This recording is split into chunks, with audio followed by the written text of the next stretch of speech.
বুবু আইবা তুমি আইবা গো, সেই দিন আইসা বুবু ক্ষমতা পাইবা না।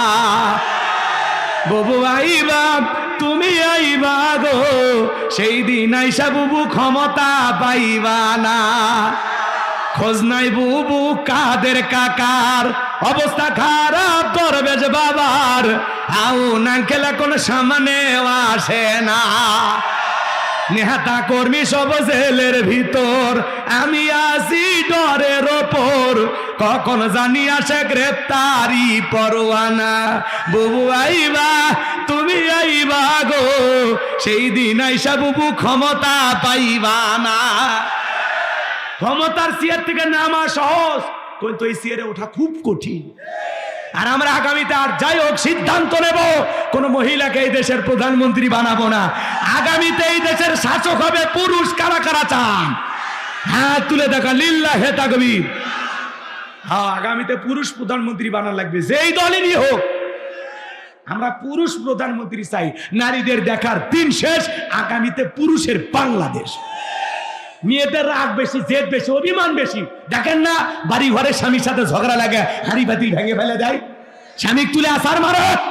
আর ওরা যদি একটা দেশের চেয়ারে বসে আর যদি শান্তি পায়, কারণ আপনি যদি আরো 20 বছর ক্ষমতায় থাকতেন, এ দেশের মানুষের এত ক্ষতি হইতো না।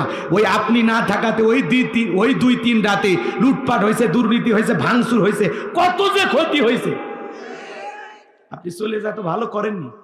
আপনি যদি পদত্যাগ করে জেলেও যাইতেন, তাও আপনার নেতা কর্মীরাও ভালো থাকতো, আর আপনাকে বাও পাইতেন। কয়েক বছর পর ফুলের মালা দিয়ে আপনাকে জেলখানা থেকে বের করে নিয়ে আসতো। আপনারা বলেন ঈশ্বর চাচা খারাপ, ঈশ্বর চাচা স্বৈরাচার। ঈশ্বর চাচা ক্ষমতার থেকে পদত্যাগ করে জেলে গেছে, দেশ ছাড়েনি। বাপের বেটা দেশ নেত্রী বেগম খালেদা জিয়া জেল কাটছে, অসুস্থ হয়ে দেশে পড়ে আছে, দেশ ছাড়েনি। বাপের বেটি। আর আপনি নিজের মুখে বলেছিলেন আমি পালাবো না, তাহলে পালিয়ে কেন গেলেন? আমরা চাইনি আপনি পালিয়ে যায়, ভালো করেছেন। আমাদের ক্ষতি করছে, কথা কয় না, কথা কয় না। আবার মাঝে মাঝে কল রেকর্ড ফাঁস হয়। আমাদের সারা ভালো নাই তো। এই দেশের খাবার, এই দেশের আরামায়েশ, ওই দেশে ভারতে আমিও গেছি, ঠিক মতো রান্না খাওয়া যায় না। উনি অসুস্থ হয়ে গেছে, নিয়ে মানুষ কতদিন বাইরে থাকবে। আমরা দয়া মায়ের শরীর নিয়ে বলতেছি আপনি আসেন। এই দেশে আপনার বাবা, এই দেশে আপনার স্বামী, আপনি আসেন তো। কথা কয় না, কথা কয় না। মঞ্চে আসার পরে দ্বিতীয় দফায় আবারও কিছু বুদ্ধিজীবীদের আগমন ঘটত। এরা এসে দ্বিতীয় সবক দিয়ে বলতে, হুজুর ওয়াজ্জা করবেন, খবরদার নেত্রীর বিরুদ্ধে যেন কোনো কথা না যায়। এখনকার ওই বুদ্ধিজীবীরা আছেন, টর্চ লাইট মেরে চেহারা খুঁজে পাওয়া যাচ্ছে না। কথা বলে ঠিক কিনা? এই জন্য মনে রাখবেন, জুলুমের শেষ পরিণতি হলো পরাজয়, জালেমদের শেষ পরিণতি হলো পরাজয়, আর মাজলুমদের শেষ পরিণতি হলো বিজয়। শেষ বিজয়ের হাসি আমরাই হাসব। যারা জুলুম করে এরা পরাজিত। মনে রাখবেন, যৌবনের শক্তি আর ক্ষমতার জোর চিরকাল থাকে না, দুইটারই উত্থান পতন আছে। 80 বছরের চাচার ডাক দেন, বলেন তো চাচা কিছু আছে? কবি ভাতিজা কিচ্ছু নেই। এই জন্য জোর করতে নেই। যৌবনের জোর আর ক্ষমতার জোর চিরকাল থাকে। জোরে বলেন চিরকাল থাকে। এজন্য যারা জুলুম করেছিল আজকে তারা পরাজিত। আল্লাহু লা ইয়াহদিল কওমাজ জালিমিন। আল্লাহ জালেমদেরকে ভালোবাসে না। কথা বলেন, জালেম সম্প্রদায়কে আল্লাহ পাক হেদায়েত দান করে না। এজন্য যারা জুলুম করেছিল আজকে তারা পরাজিত, আর যাদের উপরে জুলুম করা হয়েছিল সেই মাজলুমের আজকে বিজয় লাভ করেছে। আমার ভাইয়েরা, কিছু কথা হবে, মনের দুঃখ কষ্ট জমে আছে, আজকে আপনাদের মাঝে প্রাণ ভরে বলতে চাই। বলবো তো ইনশাল্লাহ। খোলাখুলি যদি অনুমতি চাই, 2-4টা কথা বলতে চাই। আর যদি ব্রেক ধরেন তাহলে আমি অন্য লাইনে যাব। আমি করবো আজ, আপনারা দেবেন আওয়াজ, জবাব দিবেন ঠিক ঠিক, আলোচনা হবে কমপ্লিট। শ্রোতাদের স্পিরিটে বারে বক্তার হিট, আলোচনা হবে জায়গা মতো ফিট। আগে বলতাম কিছু আজ প্যান্ডেলে, কিছু আজ অ্যাঙ্গেলে। এখন আর অ্যাঙ্গেলে না, যা বলবো সব ডাইরেক্ট। অ্যাঙ্গেলে বলার দিন শেষ, ডাইরেক্ট বলার বাংলাদেশ। যুগে যুগে নবী রাসূলের দাওয়াতি কাজ করেছেন, তাদের দাওয়াতি কাজেও কাফের বেঈমানরা বাধার পাঁচির তৈরি করে দিয়েছিলেন। এরপরে আল্লাহর পয়গম্বরেরা শত বাধার পাঁচিরকে ভেঙে আল্লাহর জমিনে আল্লাহর পথে মানুষকে দাওয়াত দিয়েছেন। কথা বলে ঠিক কিনা? আপনার আমার প্রিয় নবী কালেমার দাওয়াত দিতে গিয়ে কোরআনের প্রচার করতে গিয়ে মার খেয়েছেন, রক্ত জড়িয়েছেন, দান মোবারক শহীদ হয়ে গেছেন। সাহাবা ইকরাম দ্বীনকে প্রতিষ্ঠিত করতে গিয়ে মার খেয়েছেন, রক্ত জড়িয়েছেন, জীবন দিয়েছেন। ও বাংলার মুসলমান, 1971 সালে এদেশের মাটির জন্য, এদেশের স্বাধীনতার জন্য আপনার আমার পূর্বপুরুষেরা যদি জীবন দিতে পারেন, রক্ত দিতে পারেন, 2024 সালে স্বৈরাচার জালেমকে বিদায় করে দেওয়ার জন্য এদেশের 2000-এর বেশি মানুষ যদি জীবন দিতে পারেন, রক্ত দিতে পারেন, প্রয়োজন যদি হয় আল্লাহর জমিনে আল্লাহর দ্বীনকে প্রতিষ্ঠিত করতে গিয়ে, কোরআনের সমাজ ব্যবস্থা কায়েম করতে গিয়ে নবীদের মতো সাহাবা ইকরামদের মতো বুকের তাজা রক্ত দিতে হয় ইসলামী বিপ্লব আনার জন্য। যদি কখনো ডাক আসে বিবির কাছ থেকে বিদায় নিয়ে, সন্তানদের কাছ থেকে বিদায় নিয়ে, কাপড়ের কাপড় বেঁধে আল্লাহর জমিনে আল্লাহর দ্বীনকে প্রতিষ্ঠিত করতে কারা কারা চান, তুই হাত তুলে লাগে দেখা।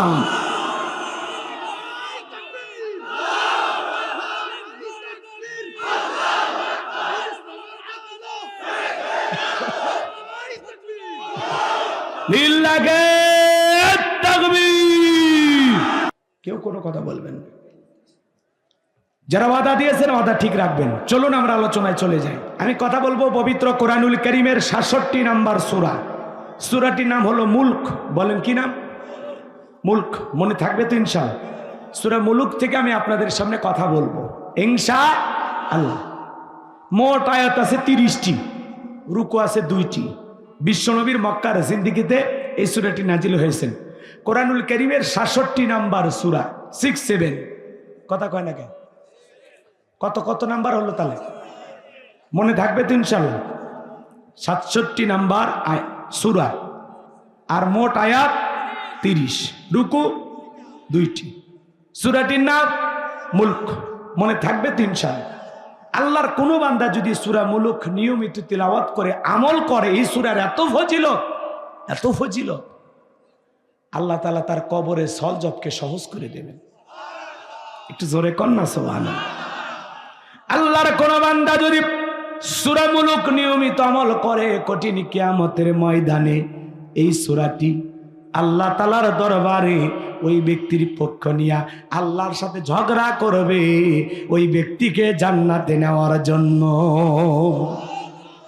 সূরা মুলক যদি নিয়মিত আমল করতে পারেন, আপনার তাকদীর খুলে যাবে, ভাগ্য খুলে যাবে। আজকে মুসলমান, কোরআনের সাথে আমাদের সম্পর্ক নাই। এক সময় এমনও ছিল আলেম ওলামা ছিল না, মানুষ মরে গেছে, জানাজা দেওয়ার জন্য আলেম খুঁজে পাওয়া যায়নি। কথা বলে না কেন? এখন তো ঘরে ঘরে আলেম, অলিতে গলিতে হাফেজ আলেম ঘরে। কথা কন। হযরত ওসমান ডেকে বলে, নবী গো, আমার বাড়িতে তরবারি আছে 27 ইঞ্চি লম্বা। আমার নবী বলে, ওসমান তরবারিটা আনো। হযরত ওসমান তরবারি এনে দিলেন। নবীজি হযরত আলীর হাতে তরবারি দিলেন। হযরত আলী তরবারি পায়ে মারছে দৌড়। আমার নবী বলে, আলী রে, এত জোরে কেন দৌড় মারো? ডেকে বলে, নবী গো, আপনার চেহারা দেখার আগে ওরে আমি লাল কার্ড দেখাবো। এই কথা বলে হযরত আলী দৌড়াইতে লাগলেন। দৌড়াইতে আমরের মুখোমুখি হয়ে গেছে। হযরত আলীকে দেখা মাত্র আমর ডেকে বলে, কি রে পিচ্চি আলী, তুই কেন আমার সামনে? হযরত আলী বলে, পিচ্চি না কি পরে বুঝাইতেছি, কথায় আছে ছোট মরিচের ঝাল বেশি।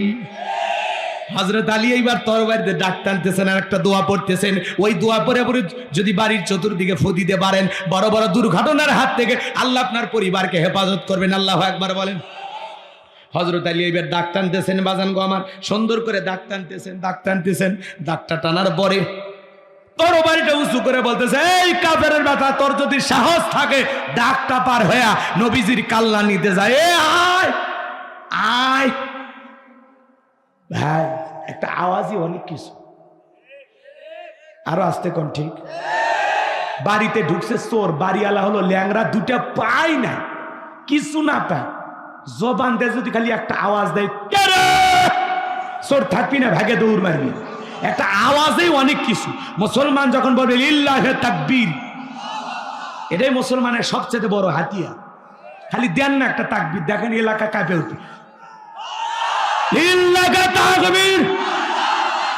এই যে আশেপাশে শয়তান নাই, দৌড়েছে, ভারতের বর্ডারে চলে গেছে। কারণ সুবহানাল্লাহ আলহামদুলিল্লাহ জিকির করলে শয়তান কাছে বসে থাকে। যখনই বলবেন আল্লাহু আকবার, এই স্লোগান শুনলে ওর গায়ে আগুন লেগে যায়। কথা কন। আমার ভাইয়েরা লম্বা করব না, আমি যে কথা বলতে চাই, হযরত আলী তরবারটা উঁচু করে বলে, এই মক্কার মহাবীর আমর, তোর যদি সাহস থাকে দাগটা পার হয়া নবীজির কাল্লা নিতে যা। আল্লাহু আকবার বলে। হযরত আলী আর আমর বাজা ভাব, পুরো ঘটনাটাকে আপনারা শুনবেন। কারা কারা শুনতে চান দুইটা হাত তুলে আল্লাহকে দেখান, লিল্লাহে তাকবীর। তাহলে আমি যে কথা বলতে চাচ্ছিলাম বাজান, পুরো পৃথিবীর ক্ষমতা আল্লাহ 4 জন মানুষকে দিয়েছিল। জোরে বলেন কয়জন? এর মধ্যে 2 জন ইমানদার আর 2 জন হলো কাফের। 2 জন ইমানদারের মধ্যে একজন হলো নবী সুলাইমান আলাইহিস সালাম, যাকে আল্লাহ পাক পুরো পৃথিবীর রাজত্ব পাওয়ার ক্ষমতা দিয়েছিলেন। সুবহানাল্লাহ বল। নবী সুলাইমান আলাইহিস সালামকে আল্লাহ রাব্বুল আলামিন সুন্দর একটা তক্তের সিংহাসন দিয়েছিলেন। বাতাসকে যে কোনো অর্ডার দিতেন, বাতাস পয়গম্বরের যেখানে নির্দেশ দিতেন সেখানেই পয়গম্বরকে পৌঁছায় দিতেন। বলেন সুবহানাল্লাহ। রাগ করতেছেন আপনারা? সুলাইমানকে দিলেন আল্লাহ তক্তে তাকাব্বরি, আইয়ুব আলাইহিস সালামকে দিলেন আল্লাহ রহিমা সুন্দরী। জোরে কোন মারহাবা।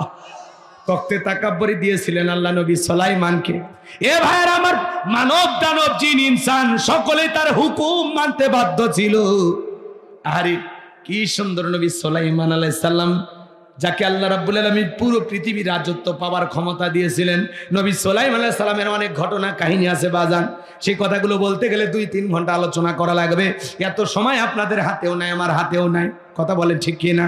এখন জাহাজ গাড়ি হাওয়াই চলে, ওগো কলেরই বিধান।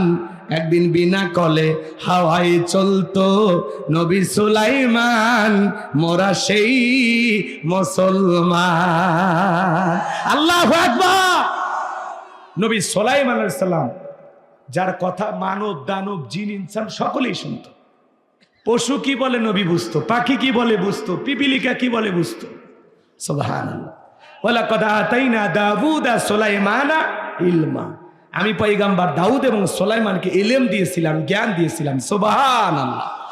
তাহলে 1 নাম্বার, নবী সুলাইমান আলাইহিস সালামকে আল্লাহ রাব্বুল আলামিন পুরো পৃথিবীর রাজত্ব পাওয়ার ক্ষমতা দিয়েছিলেন। 2 নাম্বার, বাদশা জুলকারনাইনকে আল্লাহ পাক পুরো পৃথিবীর রাজত্ব পাওয়ার ক্ষমতা দিয়েছিলেন। এই পৃথিবীর জমিন 1 নয় 2 নয়, বাদশা জুলকারনাইনকে আল্লাহ রাব্বুল আলামিন 1600 বছর হায়াত দিয়েছিলেন। বলুন সুবহানাল্লাহ। আপনার আমার বাপদাদার 14 গোষ্ঠীর হায়াত এক জায়গায় করলে 1600 বছর হবে, উনি একাই বেঁচে ছিল। সুবহানাল্লাহ। এত বছর ক্ষমতা পাওয়া, রাজত্ব পাওয়ার পরে কোনোদিন জুলুম করে নাই, ন্যায় বিচার আদল হিসেবে প্রতিষ্ঠিত করেছিলেন। ইয়াজুজ মাজুজের ঘটনা আপনারা শুনেছিলেন। সেই বিশাল প্রাচীর নির্মাণ করে দিয়েছিলেন যিনি, তার নাম বাদশা জুলকারনাইন। সুবহানাল্লাহ। অনেক কথা আছে। বাদশা জুলকারনাইনকে আল্লাহ পাক একটা ঘোড়া দিয়েছিলেন পৃথিবী ভ্রমণের জন্য। যখন ওই ঘোড়ায় উঠে চাবুক মারতেন, এক কদমে হাজার হাজার মাইল রাস্তা পাড়ি দিত। আল্লাহু আকবার বলেন।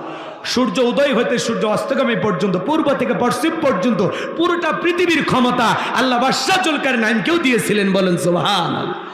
তাহলে 2 জন ইমানদার, একজন নবী সুলাইমান আর একজন বাদশা জুলকারনাইন।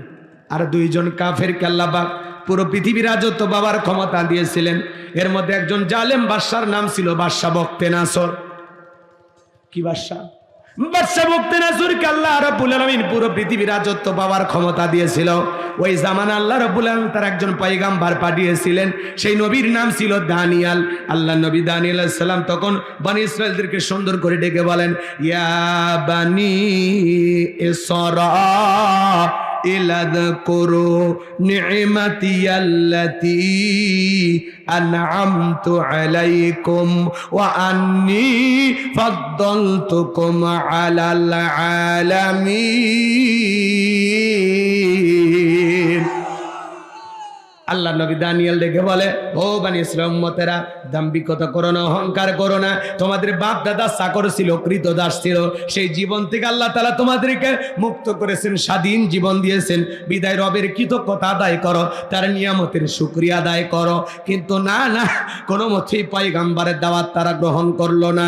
আল্লাহ নবী দাওয়াত দেয়, ওরা দাওয়াত গ্রহণ করে না। ডেকে বলে, পয়গম্বর পুরান দিনের গল্প শোনায় লাভ নাই, বাপ দাদা কি করেছিল আমরা জানতে চাই না।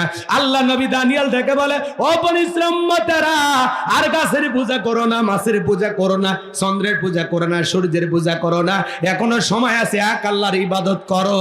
কিন্তু না না, কোনো মতেই যখন নবীর উম্মতেরা দাওয়াত গ্রহণ করলো না, লম্বা আলোচনা লম্বা করবো না, সংক্ষিপ্ত বলে দিয়ে যায়, কোনো মতেই যখন পয়গাম্বরের কথা তারা কর্ণপাত করলো না, আল্লাহ নবী দানিয়েল তখন ডেকে বলে, শোনো, কোন কওমের মানুষ যদি দাম্ভিকতা করে, অহংকার করে, ওই জাতির উপরে আল্লাহ তাআলা তখন দুই ধরনের আযাব আর গজব পাঠায়। এক নাম্বার হলো আসমান জমিনের গজব দিয়ে আল্লাহ ওই জালেমদেরকে ধ্বংস করে দেয়, আর না হয় তাদের ভাগ্যে জালেম শাসক পাঠায়া দেয়। দেশের জনগণ হবে যেমন, নেতাও হবে তেমন। ভালো করে বুঝবেন, দিল দিয়ে কথাগুলো বোঝার চেষ্টা করবেন। এবার পয়েন্টটা খালি একটু বোঝেন, তাহলে মজা লাগবে। আল্লাহ নবী দানিয়েল আলাইহিস সালাম দাওয়াত দিলেন, কোনো মতেই তারা দাওয়াত গ্রহণ করলো না। পয়গম্বর এত বড় কথা, এটা ওরা ডিনাই করলো, পয়গম্বরের কথাটাও পছন্দ করলো না। তখন আল্লাহ পাক ওই বনি ইসরাইল উম্মতের উপরে বাদশা বক্তে নাসরকে চাপায়া দিল। বনি ইসরাইল উম্মতেরা ছিল ঠেটা, এরা সহজে কথা বুঝতো না। কথা কি বুঝতে পারতেছেন? তখন ওই বাদশা বক্তে নাসর ক্ষমতার চেয়ারে বসার পরে হাজার হাজার নিরপরাধ মানুষকে গ্রেফতার করতে লাগলেন। আল্লাহ নবী দানিয়েল আলাইহিস সালাম সহ তার ৭০,০০০ উম্মতকে জেলখানায় বন্দী করলো। আল্লাহর নবী কোন জায়গায়? জেলখানা। একটু জোরে কোন না, আচ্ছা ভয় পাচ্ছেন আপনারা? নবী মানুষ কোন জায়গা? পৃথিবীর শ্রেষ্ঠ নবী মুহাম্মদ রাসূলুল্লাহ সাল্লাল্লাহু আলাইহি ওয়াসাল্লাম শিয়াব আবু তালিবের ভিতরে ৩.৫ বছর জেলখানায় ছিল। ইউসুফ আলাইহিস সালাম ৯.৫ বছর। এই পৃথিবীর অসংখ্য পয়গম্বর তাদেরকে জেল জুলুমের শিকার করেছিল। শামঈল আলাইহিস সালামকেও বেঈমানরা জেলখানায় বন্দী করেছে। রাগ করে? শামঈল আলাইহিস সালামকে ২০ মণ ওজনের শিকল দিয়ে বাঁধে রাখতো। ২০ মণ ওজনের শিকল দিয়ে বাঁধে, সকালবেলা যা দেখে একটা শিকলের দানাও নাই। সুবহানাল্লাহ। ওগুলো অনেক ঘটনা আছে, ওইদিকে আমি যাব না। শামঈল আলাইহিস সালামের দেহের ভিতরে ১-১.৫ হাত লম্বা লম্বা পশম ছিল, বিশাল লম্বা পয়গম্বর। সুবহানাল্লাহ। ওইটা আলাদা প্রসঙ্গ, আলাদা ঘটনা। ওটা আমি হয়তোবা অনেক জায়গায় সূরা বাকারা যখন একটা গুরুত্বপূর্ণ পয়েন্টে তাফসীর করি তখন ওই বিষয়টা বলি, ওইদিকে আমরা যাব না। কষ্ট হয় নাকি আপনাদের? এ ভাই, এ যুবকে, বসো বসো, মাজা সোজা করে কই যাও। হ্যাঁ, শেষের একটা মেসেজ আছে, এই মেসেজটা শুনলে জীবন পরিবর্তন হয়ে যাবে। আল্লাহ কবুল করেন, জোরে বলেন আমিন। কবরস্থানে মাহফিল না, একটু মৃত্যুর বিষয়ে আলোচনা হবে না? ভয় পাচ্ছেন কে? বসেন, কথা আছে, কথা আছে। রাগ করতেছেন মনে হয়? তাহলে আল্লাহর নবী যদি জেলখানায় যায়, এই দুনিয়ার জমিনে যারা নাইবে রাসূলের ভূমিকা পালন করবে, বলেন তো মাঝে মাঝে কোরআন সুন্নাহর হক কথা বললে তাদেরকেও জেলখানায় যাওয়া লাগতে পারে কিনা? ওরা টার্গেট করলে কাউকে জেলে ঢুকায়, কাউকে দেশের বাইরে পাঠায়া দেয়। আল্লাহর নবী দানিয়েল আলাইহিস সালাম জেলখানায়, বলেন তো বাজান, আলেমেরা যদি জেলখানায় যায় সম্মান কমে না বাড়ে? আমাদের মুফতি আমির হামজা ভাই ৩ বছর জেলখানায় ছিলেন, তাতে দাওয়াত কমছে না বাড়ছে? জনপ্রিয়তা কমছে না বাড়ছে? এখন এক একটা মাহফিলে লক্ষ লক্ষ মানুষ হয়, আগের চাইতে মানুষের ভালোবাসা আরো বাইরে গেছে। ডাক্তার মিজানুর রহমান আজহারী ভাই, উনিও দেশে আসবে আগামী ২৪ তারিখে। কথা কি বুঝতে পারতেছেন? এই ডিসেম্বরে অল্প কয়েকদিনের মধ্যে উনি দেশে আসবেন। ২৭ তারিখে প্রথম মাহফিল করবেন কক্সবাজার পেকুয়া। এরপরে জানুয়ারি ৩ তারিখে আপনাদের ৮ দিন হাসপাতালের উপলক্ষে যে আয়োজন করা হয়েছে, এখানে শেষ দিনে তিনি কথা বলবেন। ওই দিন যশোরে নতুন এক ইতিহাস হবে। কোরআনের মাহফিলে যে এত মানুষ হয়, যশোরের মানুষ প্রথম দেখবে। আলেমদেরকে মানুষ কলিজা দিয়ে ভালোবাসে। হেরে গেছে ওদের হিংসা, জিতে গেছে আমাদের ভালোবাসা। এক জায়গায় কোরআনের আওয়াজ বন্ধ করে দিবে, আল্লাহ ১০ জায়গায় চালু করে দেবে। যারা কোরআনের হক কথা বলে, এদেরকে বাধা দিয়া এদের কণ্ঠকে দমিয়ে রাখার শক্তি পৃথিবীর কারণে। এক আমির হামজা চলে যাবে, হাজারো আমির হামজার জন্ম হবে। আল্লামা সাঈদী হুজুর চলে গেছেন, এই ময়দানে হাজার হাজার তরুণ সাঈদীর উত্তরসূরি জন্ম নিয়েছে। কথা বলে ঠিক এরা? আমার ভাইয়েরা, কোরআন বন্ধ করতে পারবেন না আপনারা, কারণ কোরআনের সুইচ কার হাতে? কার হাতে? কোন জালেম এই সুইচ নিভাইতে পারবে না। ইউরিদুনা লিউতফিউ নূরাল্লাহি বিআফওয়াহিহিম আল্লাহু মুতিম্মু নূরিহি ওয়ালাউ কারিহাল কাফিরুন। আল্লাহ বলেন কাফেররা চাই মুখের ফুৎকারে দ্বীনের আলোকে ইসলামের আলোকে নিভায়া দিতে। আল্লাহু মুতিম্মু নূরিহি, এই জমিনে দ্বীনের আলোকে, কোরআনের আলোকে, ইসলামের আলোকে আমি আল্লাহ পাক প্রতিষ্ঠিত করেই ছাড়ব। যদিও কাফের বেঈমানদের অন্তরে যত ধরনের জ্বালা যন্ত্রণা হোক না কেন, আজ হোক কাল হোক, বাংলার জমিনে দ্বীনের আলো প্রতিষ্ঠিত হবে, কালেমার পতাকা উত্তীর্ণ হবে। কথা বলে ঠিক কি না? এই জমিনে একদিন কোরআন প্রতিষ্ঠিত হবে ইনশাআল্লাহ, এটা আমরা বিশ্বাস করি। শহীদের রক্ত বৃথা যেতে পারে না। আল্লামা সাঈদী হুজুরকে আমরা হারিয়েছি। কথা বলে ঠিক কি না? কষ্ট হয়। তাই ডক্টর মিজানুর রহমান আজহারী ভাই যশোরে আসছেন। যশোরের মানুষ তো ধন্য। কি যাবেন না মাহফিলে? ইতিহাস হবে জি ইনশাআল্লাহ। বাতিলদেরকে দেখায় দেওয়া লাগবে। বাতিলেরা যেন কোরআনের মাহফিলের উপস্থিতি দেখে ভয় পায়, ওরা যেন বোঝে আর যাই হোক ভবিষ্যতে মোল্লাদের বিরুদ্ধে কিছু করা যাবে না। কথা বল। আর যেন কোন জালেম ঘাড়ে চেপে আলেমদের হাতে হাত করা পরানোর সাহস না পায়।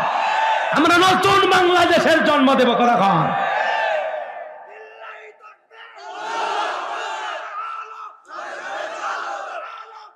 তাহলে আদিনের সেই আকিজ গ্রুপের মাহফিলকে আল্লাহ কবুল করুন। জোরে বলুন আমিন। শাইখ আহমদুল্লাহ আসবেন, আব্দুল হাই মোহাম্মদ সাইফুল আল্লামা মামুনুল হক, মুফতি আমির হামজা ভাই, ডক্টর মিজানুর রহমান আজহারী। তারকাদের মেলা, আলেমদের মিলন মেলা। কথা কন ঠিক কিনা? আল্লাহ এই মিলন মেলাকে কবুল করে। এটা জোরে কর না আমিন। কষ্ট হয়েছে? আমি কি ওয়াজ করবো না দোয়া করবো? তাহলে আল্লাহর নবী কোন জায়গায়? জেলখানায়। জোরে বলেন কোন জায়গায়? আমার ভাইয়েরা, আল্লাহর নবী দানিয়েল আলাইহিস সালাম উম্মতদেরকে ডেকে বলে, কি ব্যাপার? কই গেল তোমাদের গাড়ি বাড়ি? কই গেল অহংকার?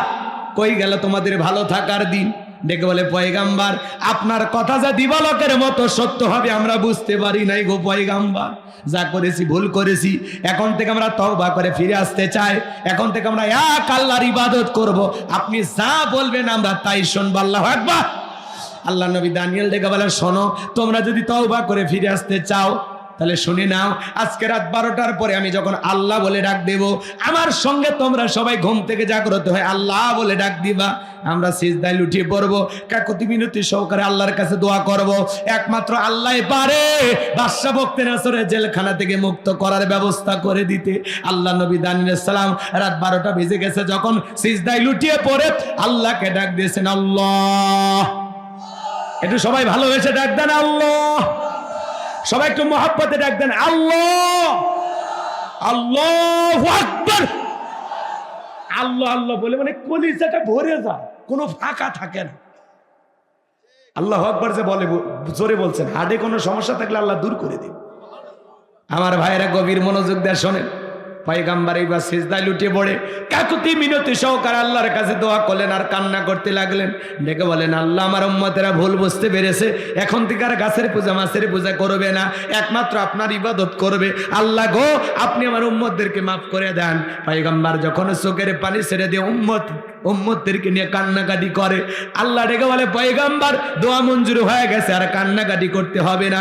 আমি আল্লাহ রাব্বুল আলামিন অচিরেই বাদশা বখতিয়ার জেলখানা থেকে মুক্ত করার ব্যবস্থা করে দেব। বলুন আল্লাহু আকবার। ওই রাত্রিতে বাদশা বখতিয়ারকে আল্লাহ পাক মারাত্মক একটা ভয়ঙ্কর স্বপ্ন দেখায়া দিয়েছে। ওই স্বপ্ন দেখে জালেম বাদশা বখতিয়ার ঘুম থেকে চিৎকার মেরে উঠছে। আশেপাশের লোকজন যারা নিরাপত্তা কর্মী আছে, যারা সিকিউরিটি দেয়, ওরা এসে বলেন, এত জোরে চিৎকার মারলেন, ব্যাপারটা কি? বলে, চেহারা দেখে বোঝো না আতঙ্কে আছি। তাড়াতাড়ি দেশের যত স্বপ্নের তাবির কারো কাছে ওদেরকে ডাক দাও, আমি একটা স্বপ্ন দেখেছি, এই স্বপ্নের ব্যাখ্যা তাদেরকে বলতে হবে। পরের দিন সকালবেলা হাজার হাজার মানুষ উপস্থিত হয়েছে। বাদশা বখতিয়ার যখন স্বপ্নের কথা বলতে যাবে, ওই সময় আল্লাহ রাব্বুল আলামিন বাদশার মাথার মেমোরিতে থাকা সমস্ত স্বপ্নের কথা নিয়ে যায় আল্লাহ নবী দানিয়েল আলাইহিস সালামের মাথার মেমোরিতে সেভ করে দিয়েছেন। বলুন সুবহানাল্লাহ। হে যুবক, একটা মোবাইলে যা আছে শেয়ারের মাধ্যমে আর একটা মোবাইলে পার করা যায় কিনা? সম্ভব কিনা? ভালো করে বোঝার চেষ্টা করো। এইবার বাদশা বখতিয়ার যখন স্বপ্নের কথা বলতে যাবে, বলে, গতকাল রাত্রে কি যেন স্বপ্ন দেখলাম, আর বলতে পারে না। স্বপ্নের কথা ভুলিয়ে দিলেন তিনি কে? এইবার বাদশা বখতিয়ার ডেকে বলে, আমি স্বপ্নে কি দেখেছি সেই কথা তোমাদেরকে বলতে হবে, স্বপ্নের ব্যাখ্যাও বলতে হবে। জনগণ ডেকে বলে বাদশাহ তো পাগলামি কথা, স্বপ্ন দেখেছেন আপনি, আমরা কিভাবে বলবো? বাচ্চার স্বপ্নের কথা দেশের জনগণ কি জানে? স্বামী স্ত্রী আপনারা এক খাটে ঘুমান, আপনার বউ স্বপ্নে কি দেখে আপনি জানেন? আপনার বউ আপনার বাদ দিয়ে আর একটা ছেলের হাত ধরিয়া গোদ খালি যায় ফুলের মালা গলায় দিয়ে ঘুরতেছে, কি করবেন? ভালোবাসা ভাগ করে নেবেন। আপনারা যে দুর্বল কথা বলতেছেন না, তাতে মনে হয় ভালোবাসা ভাগ করে নেবেন, মানে পারতেছেন না নাকি?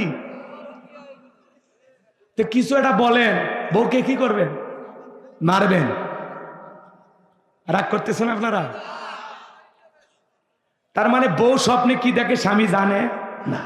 আবার আপনি স্বপ্নে আপনার বউকে বাদ দিয়ে আর একটা মেয়ের হাত ধরিয়া যশোরের শহরে যা ফুচকা খাইতেছেন, আপনার বউ যদি টের পায় কি করতো? ঝাঁটা দিয়ে পিটিয়ে খাট থেকে নামাই দিত। কিন্তু আপনি স্বপ্নে কি দেখেন বউ জানে না। স্বামীর স্বপ্নের কথা বউ জানে না, বউয়ের স্বপ্নের কথা স্বামী জানে। যার স্বপ্ন সেই জানে। কথা বল। মাঝে মাঝে স্বপ্নে দেখেন সাপ তারা করছে, ঘুমোর থেকে উঠে কি সাপ খুঁজে পাওয়া যায়? ঘুমোর থেকে উঠে দেখেন সাপ নাই। মাঝে মাঝে স্বপ্নে দেখেন বাড়ি ঘরে আগুন লেগে পুড়িয়ে শেষ, ঘুমোর থেকে উঠে দেখেন না সব ঠিকই আছে। মাঝে মাঝে স্বপ্নে দেখেন আপনি মারা গেছেন, বউ বাচ্চা কান্নাকাটি শুরু করছে, ঘুমোর থেকে উঠে দেখেন না বেঁচে আছি। কথা কন ঠিক কিনা? স্বপ্ন তো স্বপ্ন। যুবকেরাও দেখবেন স্বপ্ন দেখে। বিয়ে করেনি যারা যুবক, যেই রুমে ঘুমায় পুরোটা রুম নায়িকাদের ছবি দিয়ে ভরানো, দেশি বিদেশি সব নায়িকাদের ছবি ঘরের ভিতর সাজায় রাখছে। কথা কয় না গো? ঘুমানোর আগে নায়িকাদের ছবি দেখা নফল মনে করে। এইটা ভাবে ঘুমানোর আগে একবার দেখার বলে আরে নায়িকার মতো বউ যদি ভাইতাম জীবনটা ধন্য হয়ে যেত। ঘুমের ঘরে দেখেন ওই নায়িকা ওর বুকের ওপর। কথা কর না কি আপনারা? স্বপ্ন তো স্বপ্ন। আপনাদের অবশ্য যশোরের ছেলে পেলে ভালো, এরা খারাপ না। বিয়ের আগেই বান্ধবীর হাত ধরে পার্কে ঘোরাঘুরি করে, এরকম ছেলে আপনাদের এলাকায় নাই তো? হ্যাঁ, কফি শপে বৈশা কফি খায়, ডাব কিনা বান্ধবী বলে ধরো ডাব তুমি খাও, তোমার শরীর দিন দিন কেমন জানি হয়ে যাচ্ছে, ডাব খাও। বান্ধবী পাইপ লাগায় ডাব খায়, এই ছেলে আবার বান্ধবীর মুখে পাইপ লাগায় খায়। কথা কয় না গো? এরকম আছে না নাই? সারা রাত ইমু মেসেঞ্জারে বান্ধবীর সাথে সেটিং করে, নামাজ পড়ে না, ফজরের আজান হয়ে যায়, ওই সময় সেটিং বন্ধ করে বলে একটু ঘুমায় নে। এই যুবক এই ঘুম ভাঙলে সকাল, না ভাঙলে পরকাল। এই মোবাইল যুব সমাজকে নষ্ট করছে। কথা কন নাকি আপনারা? মোবাইলের ওজন কম, কিন্তু মোবাইলের মাধ্যমে পাপের ওজনটা অনেক বেশি, অনেক বেশি। মোবাইল অশ্লীল ভিডিও দেখ, ওই কবরে যা তোর ভিডিও বাই করে দিবি। কথা কন, কথা কন। দেশে মোবাইল আইছে, চিঠি বন্ধ হইয়াছে, দিওয়ানা বানাইছে, পোলা মাইয়ার মনের কথা ভাসে বাতাসে। বলবো বলবো? দেশে মোবাইল আইছে, বলবো বলবো? রাগ করবেন না তো? এ যুবক চলবে? ঠান্ডা পড়ছে, থাকতে পারতেছে না। এই যে আইসে গেছে, ওই আয়াতের ওয়াজ 10 মিনিট করবো, দেখি বাদশার ঘটনা কত দূর বলা যায়, তারপরে আমরা শেষ করে দেবো ইনশাআল্লাহ। ওই আয়াতের ওয়াজ 10টা মিনিট শুনে যান, ভাল লাগবে ইনশাআল্লাহ।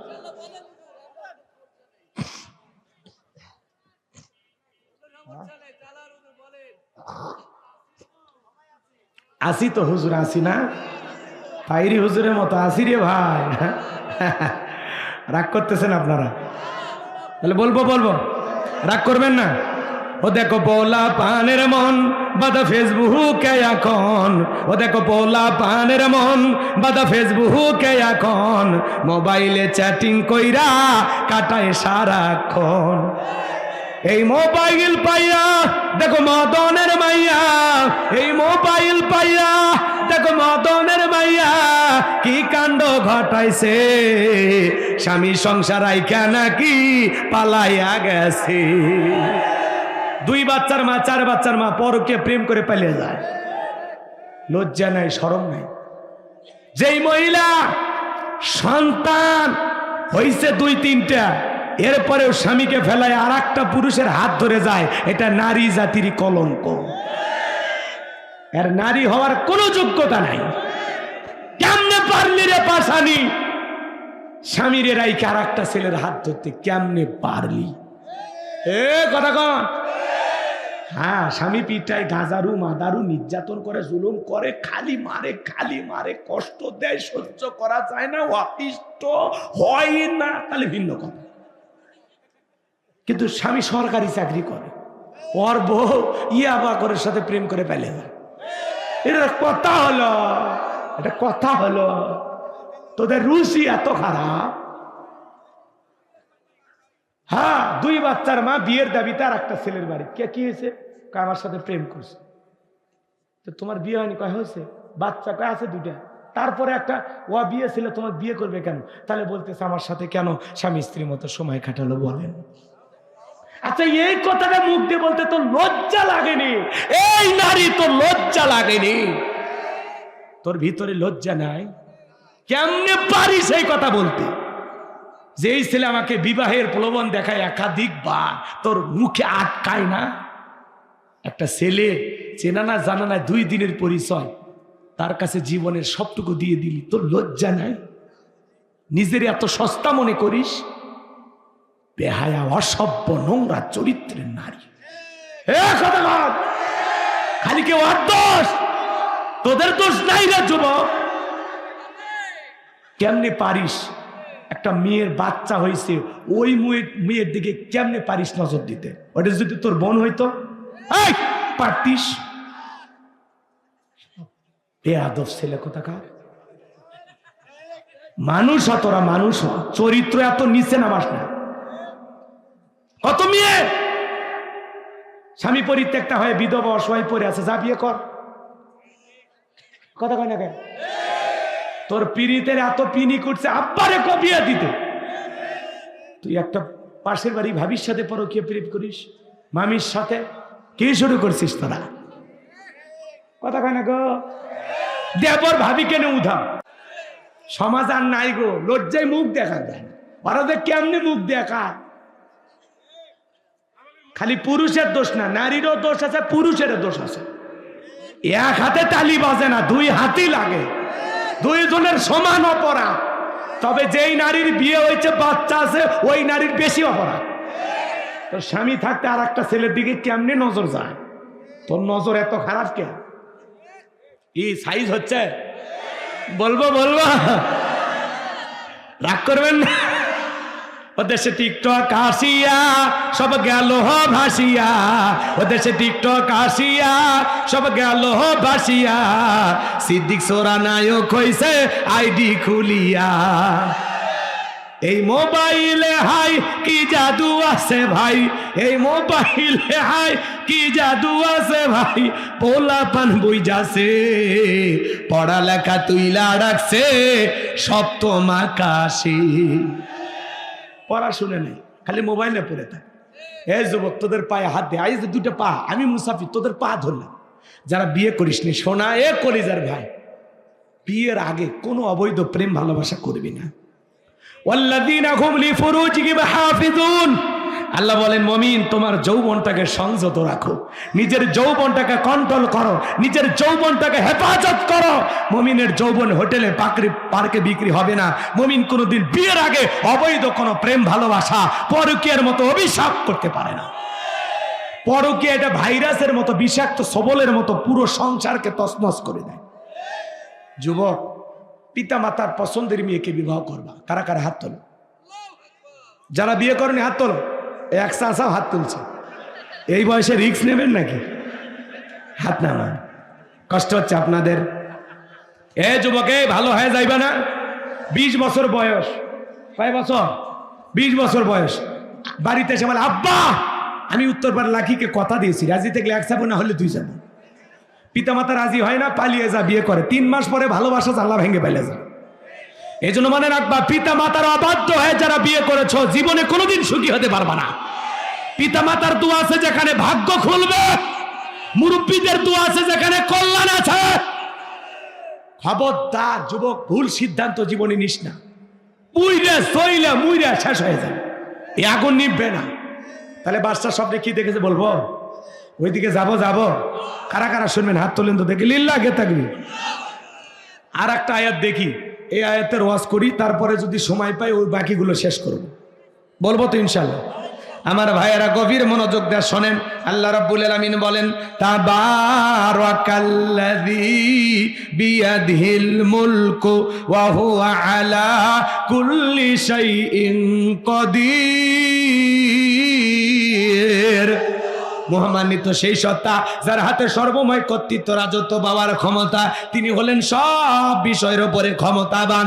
আর এরপরে আল্লাহ রাব্বুল আলামিন বলেন, আল্লাযী খলাকাল মাউতা ওয়াল হায়াতা লিয়াবলুয়াকুম আইয়ুকুম আহসানু আমালা ওয়া হুয়াল আজিজুল গফুর।